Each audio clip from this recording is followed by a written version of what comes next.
Dis Seigneur, 7 fois par jour je te prie. J'essaye d'être un plutôt pas mauvais prêtre et pourtant, trop régulièrement, le doute m'habite.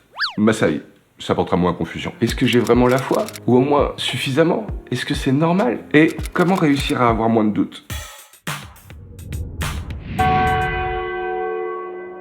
Les doutes, dès qu'on se met à parler du spirituel et du divin, on en a plein. Que ce soit en Dieu, son existence, sa bienveillance, est-ce qu'il nous mettrait pas un peu à l'épreuve? En nous-mêmes, est-ce que ma vie, vraiment, je la réussis? Est-ce que je suis épanoui? Est-ce que je suis heureux? Presque un bienheureux, le synonyme de saint? Est-ce qu'au fond, je réussis à faire un peu de temps en temps la volonté de Dieu? On aimerait avoir la foi, une fois pour toutes. Seulement, on a des doutes. Même quand on est prêtre, même quand on a été un des grands saints ou saintes de l'histoire, c'est peut-être qu'au fond, c'est pas si malsain, voire même plutôt normal. Si les doutes riment avec la foi, c'est parce qu'on est dans la confiance, et non pas dans la certitude. Foi et confiance, c'est la même racine, et au fond, c'est la même chose. Là où entre nous, individus, amis, on parle de confiance, lorsqu'on l'évoque avec Dieu, c'est la foi, et non pas la certitude. La certitude, c'est ce qu'on va trouver dans certaines sciences dures, par exemple. Si je vous dis 1 plus 1 dans un système, un référentiel euclidien, ça fait forcément 2. On n'est pas vraiment libre d'avoir confiance ou pas, c'est sûr, certain. La confiance, comme avec un ami,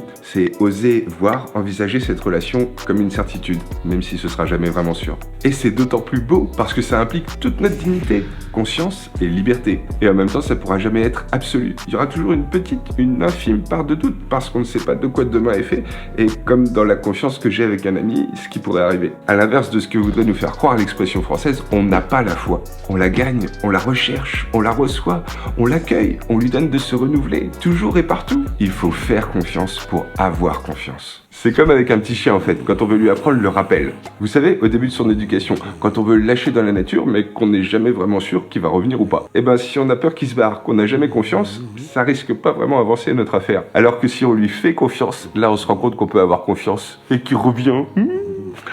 Les doutes, en fait, c'est plutôt bon. Certes, ça nous fait peur, et pourtant c'est ce qui nous oblige à creuser notre foi, à vérifier sa cohérence. Si au fond, ça se tient, et ça donne du sens, voire ça transforme mon existence. Et en fait, même en éprouvant notre confiance, le doute, il permet de faire grandir notre foi en nous-mêmes, les autres et en Dieu. Comme avec un ami, donc peut-être travaillons là, faisons un petit effort, respectons une certaine discipline, disciple, et essayons au quotidien de nous entraîner à faire confiance en les autres, en Dieu, en nous, même si c'est pas toujours ce qu'on aurait imaginé ou attendu au départ. N'ayons donc pas peur de nos doutes, mais comme les épreuves, faisons-en des leviers pour notre foi. Même s'il faut que vous soyez affligés pour encore peu de temps par toutes sortes d'épreuves, elles vérifieront la valeur de votre foi.